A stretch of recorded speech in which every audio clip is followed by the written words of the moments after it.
Welcome to my channel. मेरा नाम है मृदुला और आज का हमारा टॉपिक है गैस्ट्रो इंटेस्टिनल एजिड में कैथार्टिक्स।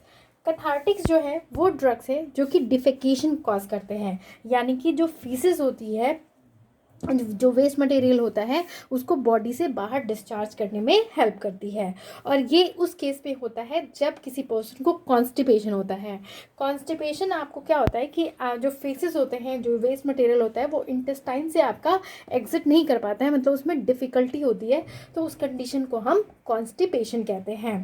कैथार्टिक्स जो है डिफेकेशन के अलावा आपको जो पोटेंशियली हजार्डियस राइज होता है ब्लड प्रेशर में, जब पर्सन को हाइपरटेंशन की प्रॉब्लम होती है, उस केस में उसको भी अवॉइड करने में हेल्प करता है। उसके अलावा जो छोटे मोटे लेवल पे जब कॉन्स्टिपेशन होता है किसी पेशेंट को, तो उसमें रिलीव करता है।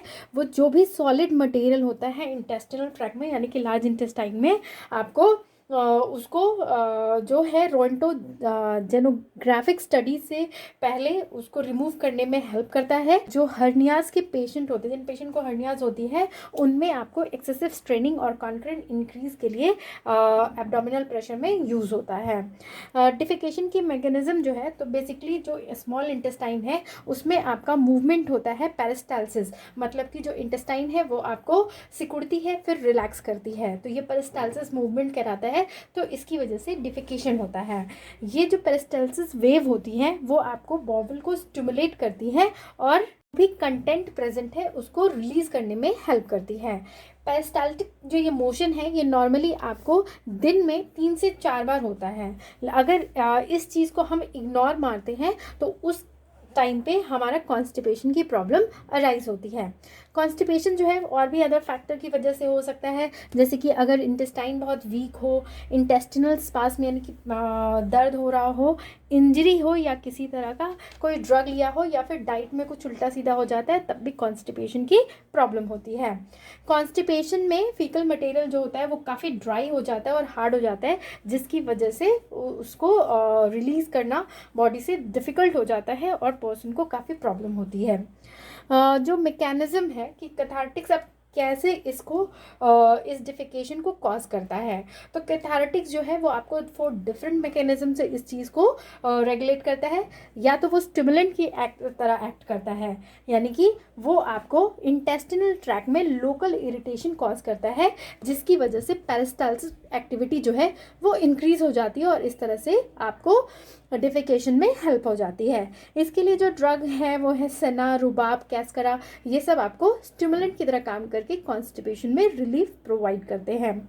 सेकेंड है बल्क परगेटिव। इसमें जो है जो इंटेस्टिनल कंटेंट है उसके जो बल को और इंक्रीज कर दिया जाता है, मतलब कि बहुत ज़्यादा वो स्वेल कर जाए या फिर कंटेंट इंक्रीज हो जाए, तो ऑब्वियस सी बात है कि जो इंटेस्टिनल में पेरिस्टाल्सिस मूवमेंट है वो स्टिमुलेट हो जाती है और फिर वो डिफिकेशन में हेल्प करती है।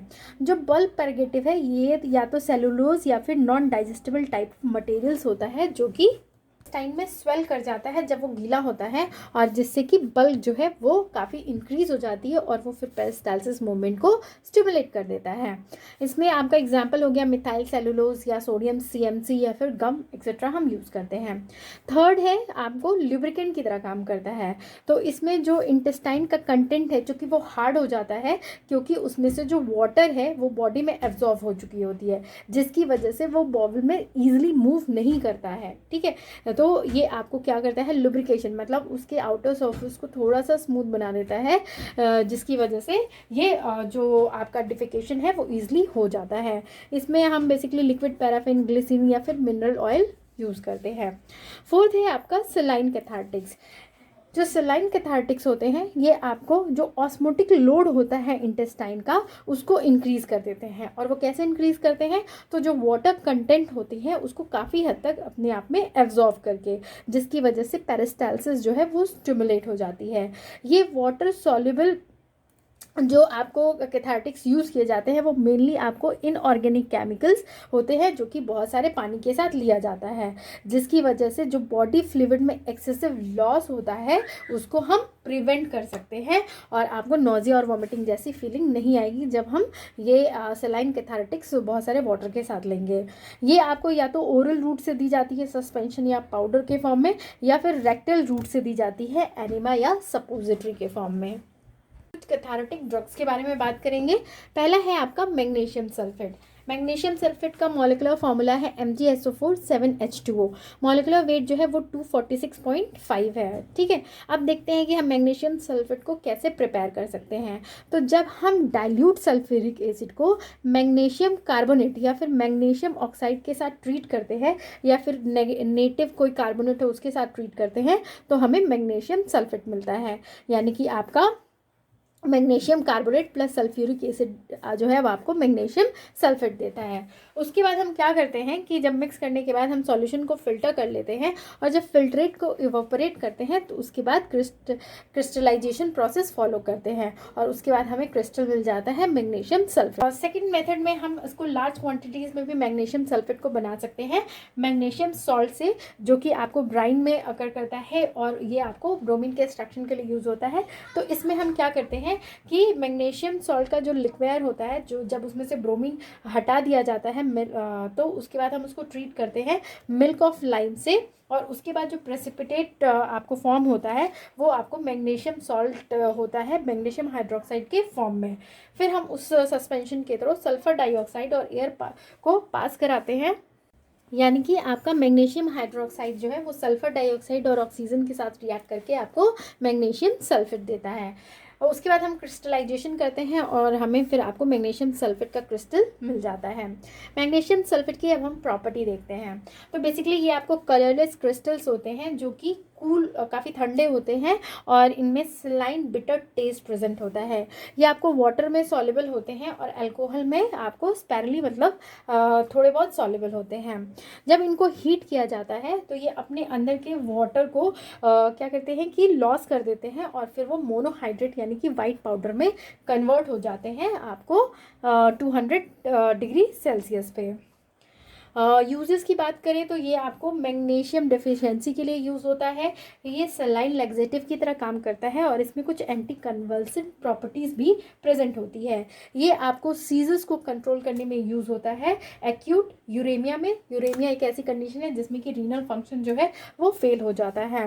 एक्सटर्नली की बात करें तो ये आपको इन्फ्लेमेशन लोकल इन्फ्लेमेशन के लिए यूज़ किया जाता है और इन्फेक्शन के ट्रीटमेंट में यूज़ होता है। इसके अलावा ये साइटिस के ट्रीटमेंट में भी यूज़ होता है, जो कि आपको गॉल ब्लैडर का इन्फ्लेमेशन होता है, सी सिकनेस में और हाइपरटेंशन में भी यूज़ होता है। ये आपको कार्बुनकल्स यानी कि हेयर फॉलिकल में किसी तरह का इन्फेक्शन हो गया हो या फिर सबक्यूटेनियस ग्लैंड में, तो उसमें वेट ड्रेसिंग के लिए यूज़ होता है, और बॉयल्स के ऊपर भी ये वेट ड्रेसिंग का काम करता है। अब हम देखेंगे सोडियम ऑर्थोफॉस। नेक्स्ट ड्रग जो है वो है कैओलिन। कैओलिन जो इसका मॉलिक्यूलर फॉर्मूला है Al2O3 2SiO2 इंटू 2H2O। ठीक है, कैओलिन जो है वो चाइना क्ले है, जो कि आपका purified natural hydrated aluminium silicate होता है अलग अलग कॉम्पोजिशन का। ये बेसिकली प्रिपेयर करते हैं रॉक को जब माइन करके, फिर वहाँ से उसको निकाल के और फिर उसकी इम्प्योरिटीज़ को वाटर से वॉश कर दिया जाता है। ठीक है, और उसके बाद उसको ब्रेक किया जाता है। ब्रेक करने के बाद रॉक को सबसे पहले वाटर में सोक किया जाता है, और जो लार्ज साइज़ के आपके पार्टिकल्स होते हैं उनको सेपरेट कर लिया जाता है। उसके बाद जो रिमेनिंग टर्बिड लिक्विड होता है उसको थोड़ी देर तक अलाउ करते हैं कि वो सेटल हो जाए। उसके बाद उसमें से हैवी कैओलिन और कोलॉइडल कैओलिन कंटेनिंग पार्टिकल्स को, जो कि स्मॉल साइज का होता है, उसको फिर सेपरेट करके ड्राई कर लिया जाता है। प्रॉपर्टीज़ की बात करें तो ये आपको पेस्ट लाइक होता है और इसका कलर नॉर्मली आपको वाइट ही मिलता है। इसका टेस्ट जो है वो अर्थी या फिर क्ले लाइक होता है। कलर इसका tinged grey, yellow, brown, blue, red हो सकता है अगर उसमें किसी तरह की कोई इम्प्योरिटी प्रेजेंट हो। ये अनकटस और सोपी होता है टच करने में। ठीक है, यानी कि बहुत चिकना टाइप, आपको थोड़ा सा सोपी सोपी टाइप फील होगा। ये जब इसको हीट किया जाता है कायोलिन को, तो इसमें से वाटर रिलीज होता है, मतलब लॉस करता है। लेकिन अगर इसको डाइल्यूट हाइड्रोक्लोरिक एसिड या नाइट्रिक एसिड के साथ ट्रीट किया जाए तो इस पर किसी तरह का कोई इफेक्ट नहीं पड़ता है। इसको जब वाटर के साथ हल्का हल्का मॉइस्चन किया जाता है तो इसका कलर जो होता है वो डार्क हो जाता है, और एक तरह का ये आपको क्ले लाइक ऑर्डर इसमें से आने लगती है, धीरे धीरे स्मेल आने लगती है।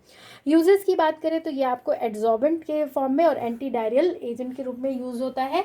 माउथ के थ्रू अगर दिया जाए तो जितने भी आपके टॉक्सिक और अदर सब्सटेंसेस जो कि एलिमेंट्री ट्रैक्ट में गए हुए हैं उनको ये एब्जॉर्ब कर लेता है, और फीसिस के बल को ये इंक्रीज कर देता है, यानी कि आपको कॉन्स्टिपेशन में ये के रिलीफ में ये हेल्पफुल होता है। ये आपको इरिटेटेड इंटेस्टिनल म्यूकोसा को कोट करने में यूज़ होता है, डिसेंट्री, डायरिया या फिर इंटेस्टिनल फर्मेंटेशन के केस में जब इरिटेशन हो रही हो इंटेस्टिनल म्यूकोसा में। एक्सटर्नली ये आपको डस्टिंग पाउडर और फूड एडिटिव के फॉर्म में यूज़ होता है। अब हम बात करेंगे बेंटोनाइट की। तो बेंटोनाइट आपको एक नेचुरल कोलॉइडर हाइड्रेटेड एल्युमिनियम सिलिकेट होता है, जिसमें कि आपको मेनली मोंटमोरिलोनाइट होता है, Al2O3 4SiO2 2H2O। ठीक है, इसकी प्रॉपर्टी की बात करें तो ये बहुत ही फाइन ऑर्डरलेस, मतलब इसमें किसी तरह की कोई स्मेल नहीं होती है। पेल कलर का, क्रीम कलर्ड या बफ कलर का या फिर ग्रेइश वाइट पाउडर होता है, जिसमें कि येलोइश टिंट होती है। ठीक है, इसका टेस्ट जो होता है वो अर्थी होता है। ये वाटर में इनसॉल्युबल होता है, लेकिन ये आपको कभी कभी एक जैसे मास, मतलब कि जैसे आपका सपोज करिए कि ये बेंटोनाइट है, तो इसी तरह के मास में वाटर एब्जॉर्ब करके ये स्वेल हो जाता है और अपने ड्राई पाउडर के 12 गुना ये स्वेल कर जाता है।